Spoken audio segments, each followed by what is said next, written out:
Bismillahirrahmanirrahim. Alhamdulillahilladzi akmala lana ad-dina wa atamma alaina an-ni'mah wa ja'ala ummatana walillahil hamdu khaira ummah. Ahmaduhu ala ni'amihil jammah. Ashhadu an la ilaha illallah wahdahu la syarika lah, syahadatan takunu liman i'tasama biha khaira ismah. Wa ashhadu anna sayyidana Muhammadan abduhu wa rasuluhu arsalahu lil alamin rahmah. Sallallahu alaihi wa ala alihi wa ashabihi salatan takunu lana nuran min kulli zulmah. Amma ba'd. Yang kita hormati dan kita cintai para habaib dan para alim ulama, para muhibbin, hadirin hadirat rahimakumullah. Puji syukur senantiasa kita haturkan kehadirat Allah Subhanahu wa ta'ala yang selalu memberikan kita kesempatan, memberikan kita taufik hidayah sehingga kita selalu bisa berbakti dan taat kepadanya. Salawat dan salam kita haturkan kepada junjungan kita Nabi besar Muhammad sallallahu alaihi wasallam dan juga kepada seluruh keluarga, para sahabat, zuriat dan pengikut beliau. Para muhibbin rahimakumullah. Rasulullah sallallahu alaihi wasallam bersabda, "Man hafiza ala ummati arba'ina hadisan min amri diniha ba'athahullah yaumal qiyamah fi zumratil fuqaha wal ulama." Wa fi riwayat, "Wa kuntu lahu yaumal qiyamati syafi'aw wa syahida." Wa fi riwayat, "Qila lahu udkhul min ayyi abwabil jannati syi'ta." Yang artinya, barang siapa memelihara atas umatku 40 hadis daripada perkara agamanya. Maksudnya adalah barang siapa yang menghafal 40 hadis lalu disampaikannya itu 40 hadis kepada umat,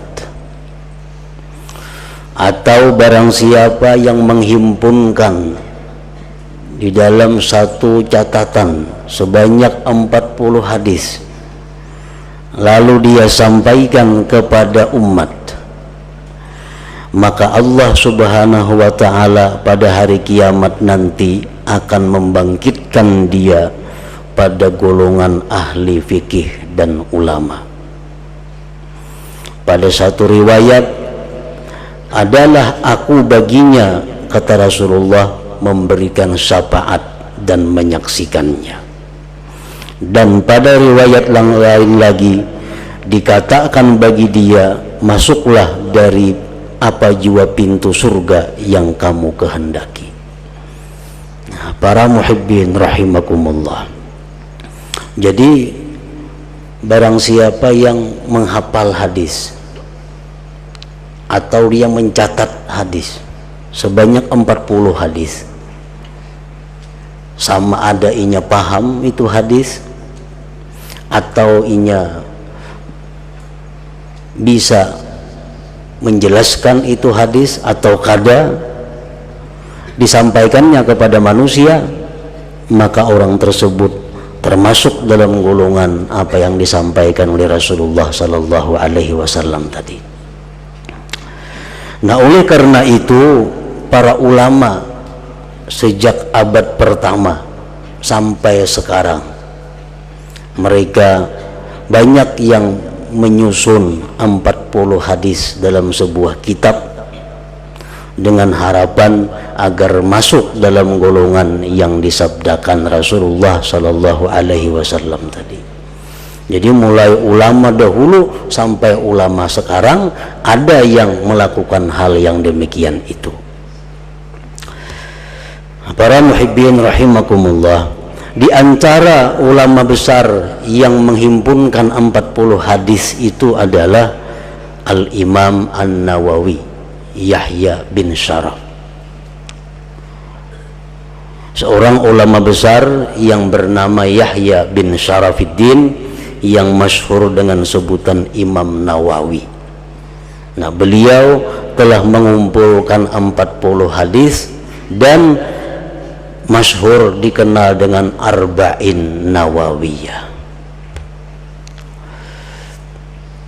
Dari sekian banyak ulama yang mengumpulkan 40 hadis itu, maka kitab Arba'in Nawawiyah inilah yang paling terkenal, yang paling banyak dibaca orang di mana-mana. Karena hadis-hadis yang beliau kumpul di dalam 40 hadis itu mengandung berbagai macam hadis yang perlu diamalkan oleh seluruh kaum muslimin dan muslimat. Nah, oleh karena itu kita setelah membaca tafsir Al-Quran, maka kita sambung dengan membaca kitab Al-Arba'in Nawawiyah ini, yaitu 40 hadis yang dihimpun oleh Al-Imam An-Nawawi rahimahullahu ta'ala. Al-hadithul awwalu, hadis yang pertama, an Amiril Mukminin Abi Hafsin Umar bin Al-Khattab radhiyallahu anhu qala sami'tu Rasulullah sallallahu alaihi wasallam yaqul innamal a'malu binniyat wa innamal likulli imri'in ma nawa faman kanat hijratuhu ila Allah wa rasulih fa hijratuhu ila Allah wa rasulih wa man kanat hijratuhu lidunya yusibuha aw imra'atin yankihuha fa hijratuhu ila ma hajara ilai, rawahul Bukhari wa Muslim. Dari Amirul Mukminin Umar bin Khattab radhiyallahu anhu, beliau berkata, aku mendengar Rasulullah sallallahu alaihi wasallam bersabda, innamal a'malu binniyat, hanya saja amal perbuatan itu dengan niat. Kebanyakan dari para ulama menjelaskan bahwa amal perbuatan itu umumnya, kebanyakannya hanya sah apabila ada niat.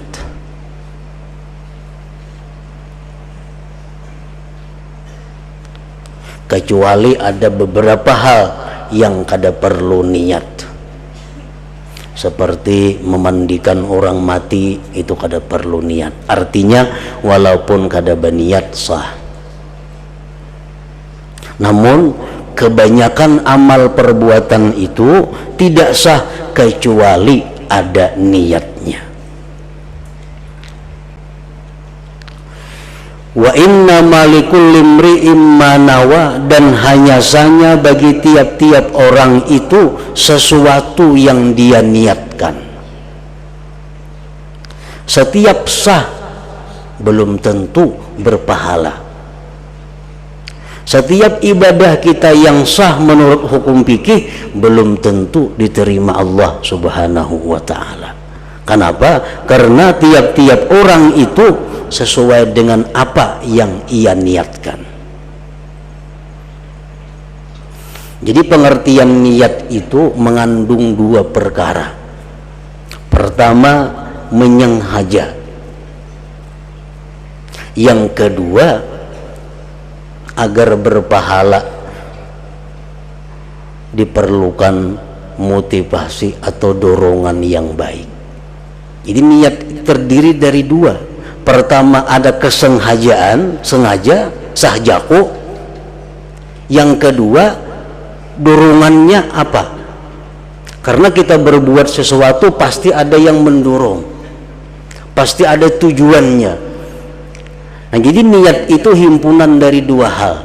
Pertama, kita menyengaja melakukan sesuatu dan terdorong oleh sesuatu apa.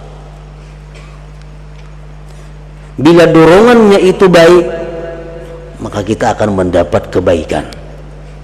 Bila dorongan sesuatu itu jahat, kita akan mendapat balasan yang setimpal. Nah, itu dimaksud dengan likullim wa innama likullim ri'im ma nawa. Orang melakukan sembahyang, tetapi niatnya, dorongan hatinya sembahyang itu bukan karena Allah. Nah, sembahyangnya sah, tetapi yang didapatkan bukan pahala, tetapi azab dari Allah. Bersedekah, tapi dorongannya bukan karena Allah, sedekahnya sah, tetapi tidak mendapatkan pahala dari Allah Subhanahu wa ta'ala. Dia menuntut ilmu, sesuatu kebaikan, tapi kalau niatnya bukan karena Allah, maka tidak akan mendapat pahala apa-apa. Nah, wa innama likulli imri'in ma nawa, dan hanya saja bagi tiap-tiap orang sesuai dengan apa yang dia niatkan. Faman kanat hijratuhu ila Allah wa rasulih fa hijratuhu ila Allah wa rasulih. Barang siapa yang hijrah kepada Allah dan Rasul, maka balasannya itu nanti Allah yang akan membalas dan Rasulnya. Kita beribadah kepada Allah untuk mendapatkan keridhaan Allah dan Rasul, maka Allah dan Rasul akan membalas ibadah kita itu. Wa man kanat hijratuhu lidunya, barang siapa adalah hijrahnya karena dunia. Orang melakukan perjalanan haji, kan naik haji itu putungan kayak putungan akhirat, tetapi sebenarnya dorongannya adalah berusaha, dagang. Dia melakukan umrah, umrah itu ibadah, tetapi dorongannya dia umrah itu untuk usaha di dunia. Yusibuha, yang ia dapatkan dunia itu. Awimra'atin yankihuha, atau dia hijrah itu karena perempuan yang akan dia nikahi.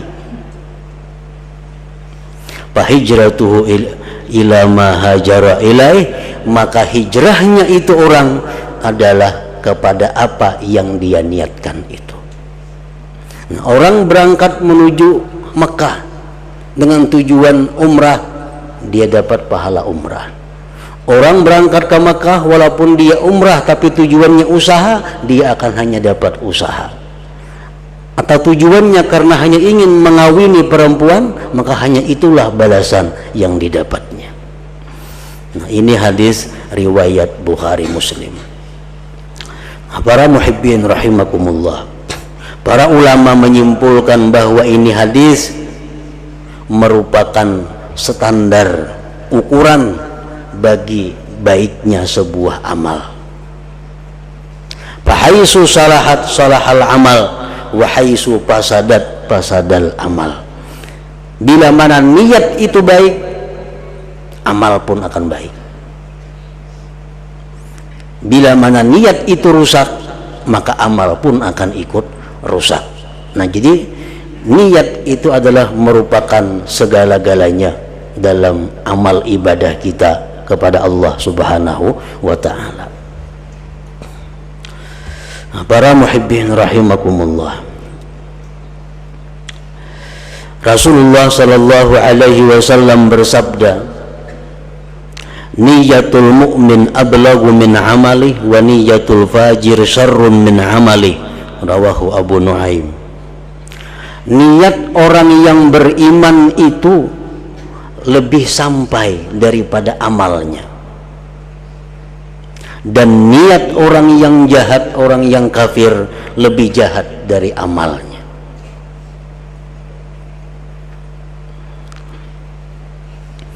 Orang yang beriman kepada Allah, dia hidup dalam dunia 60 tahun 60 tahun umpamanya.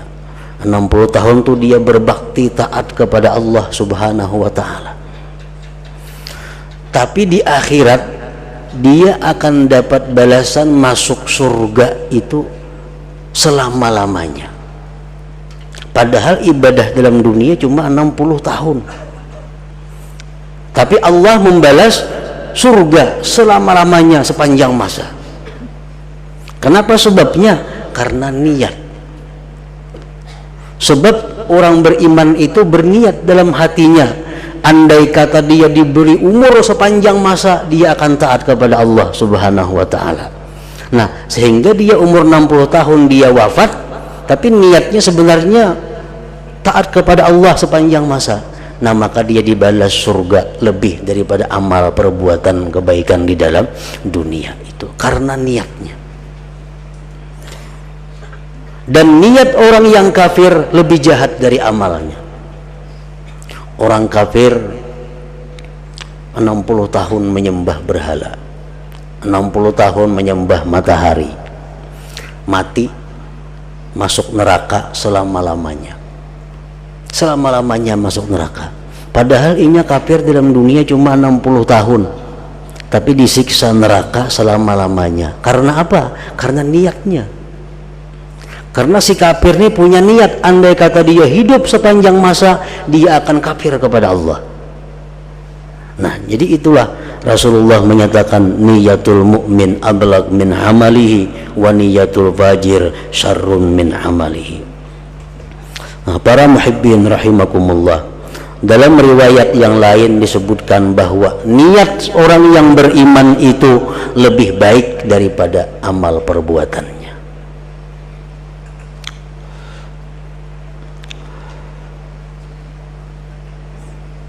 Antara lain lagi kebaikan niat itu, an-niyat tahtamilu ta'addud bil amalil wahid.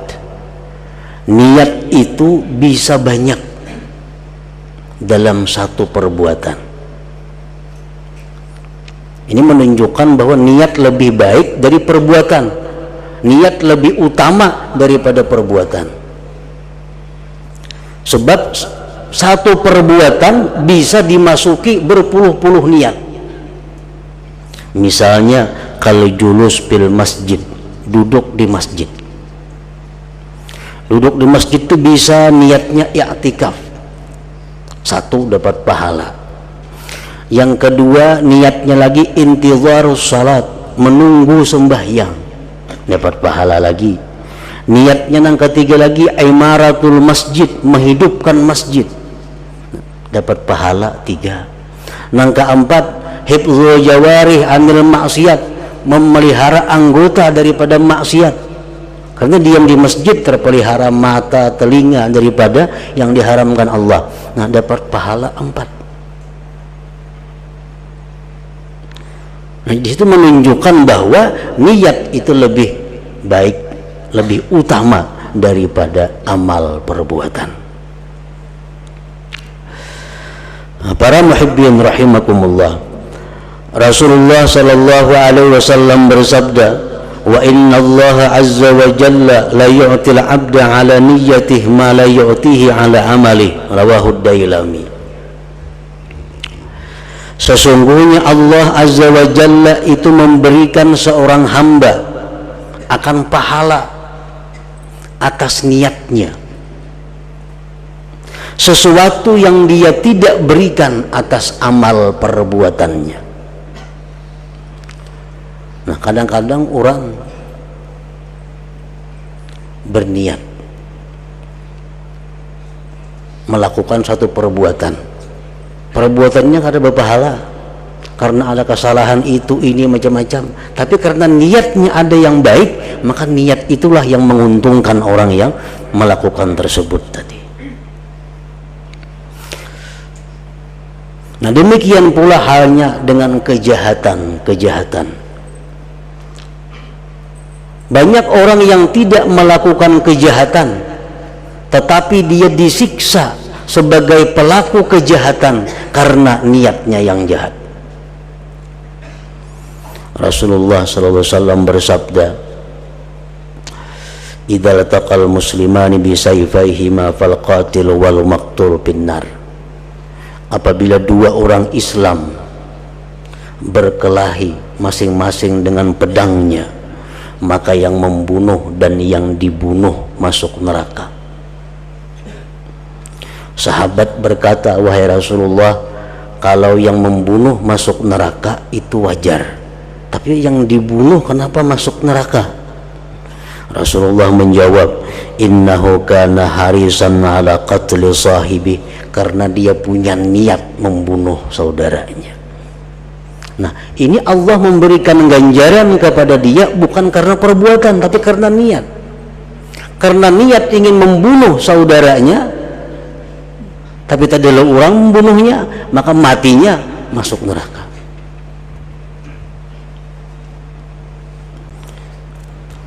Rasulullah bersabda lagi, inna bil madinati la rijalan masirtum masiran walakata'tum wadiya illa syarikukum bil ajar habasahumul marad, rawahu Muslim.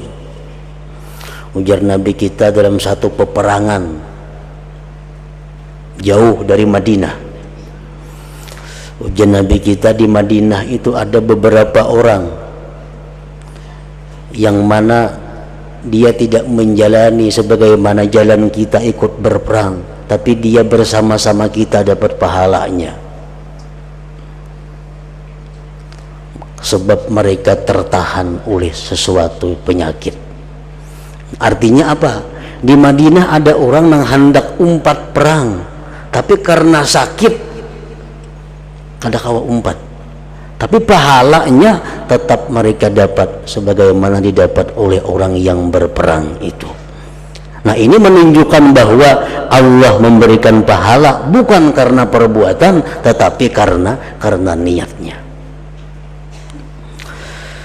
Para muhibbin rahimakumullah, diceritakan ada dua orang bersaudara,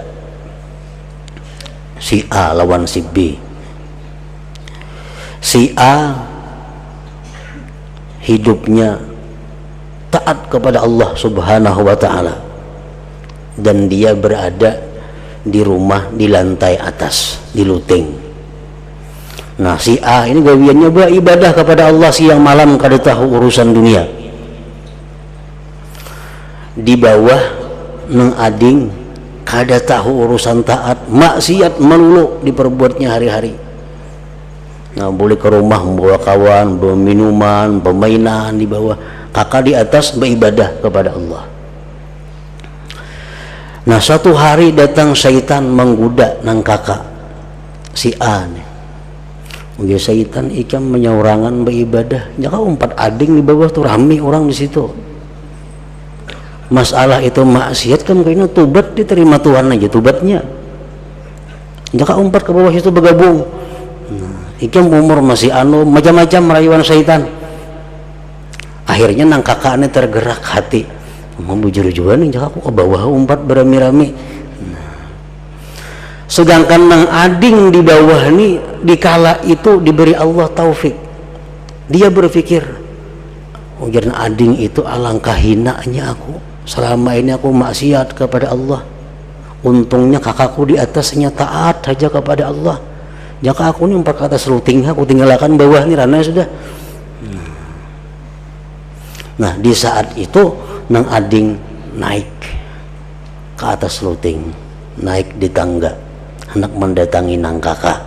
Nang kakak hendak turun mendatangi nang ading ke bawah dengan niat masing-masing. Begitu nang kakak hendak turun, gugur nang kakak, takana nang ading mati kedua-duanya. Nah, di akhirat nanti nang kakak ini dihalau bersama orang-orang yang maksiat kepada Allah Subhanahu wa ta'ala, sedangkan yang ading ini dihalau bersama orang-orang yang taat kepada Allah Subhanahu wa ta'ala. Kenapa sebabnya? Karena niatnya. Nah, para muhibbin rahimakumullah, nah jadi sedemikian penting masalah niat. Maka setiap orang yang beriman itu hendaknya belajar mengetahui dan memahami betul-betul bagaimana niat itu, sehingga setiap amal perbuatan kita didasari dengan satu niat yang baik. Karena dengan niat yang baik, walaupun yang kita lakukan itu perbuatan yang mubah, perbuatan adat, perbuatan yang boleh, tapi karena niat yang baik akan bernilai pahala, bernilai ibadah di sisi Allah Subhanahu wa ta'ala. Nah, dengan mempelajari niat dan mengamalkannya, seseorang akan mampu 24 jam berada dalam taat kepada Allah Subhanahu wa ta'ala. Asalkan dia mengerti, mengetahui bagaimana niat dan cara mengamalkannya, maka dia hidupnya ini 24 jam sehari semalam tidak keluar daripada ibadah, daripada taat kepada Allah Subhanahu wa ta'ala. Nah, jadi mempelajari niat ini lebih penting sebenarnya daripada mempelajari yang lain-lainnya. Kita belajar masalah berdagang, kalau ingin berdagang wajib. Tapi mempelajari niat berdagang bagaimana supaya baik, itu pun wajib. Ada orang yang berdagang dengan tujuan tertentu, dia nanti matinya dihalau wajahnya seperti bulan purnama. Ada orang yang berdagang tapi niatnya tidak baik, maka dia akan dimasukkan Allah Subhanahu wa ta'ala ke dalam api neraka. Nah, niat. Demikian pula halnya perbuatan-perbuatan lain. Hendak berdagang, hendak bertani, hendak kawin, mencari pasangan hidup, diperlukan niat supaya rumah tangga yang dibina itu berdasarkan niat yang baik, menimbulkan keluarga yang baik dan zuriat yang saleh. Nah, jadi belajar niat, memperdalam masalah niat adalah satu kewajiban bagi setiap orang yang beriman kepada Allah Subhanahu wa ta'ala.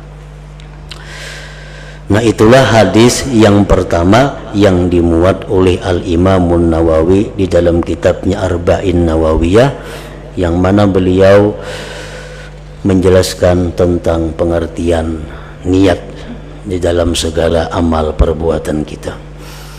Nah, selanjutnya hadis yang kedua. Ila hadratin Nabi sallallahu alaihi wasallam. Al-Fatihah.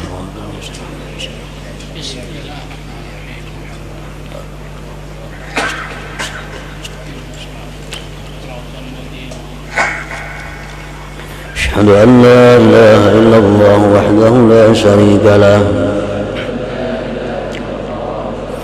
وأشهد أن سيدنا محمدا عبده ورسوله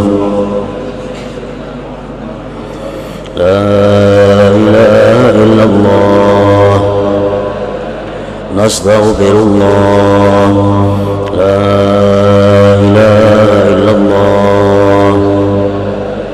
نستغفر الله لا إله إلا الله نستغفر الله لا إله إلا الله ونتوب إلى الله لا إله إلا الله محمد رسول الله صلى الله عليه وسلم ويا أيها الرجل منه شفاعة صلوا عليه وسلموا تسليما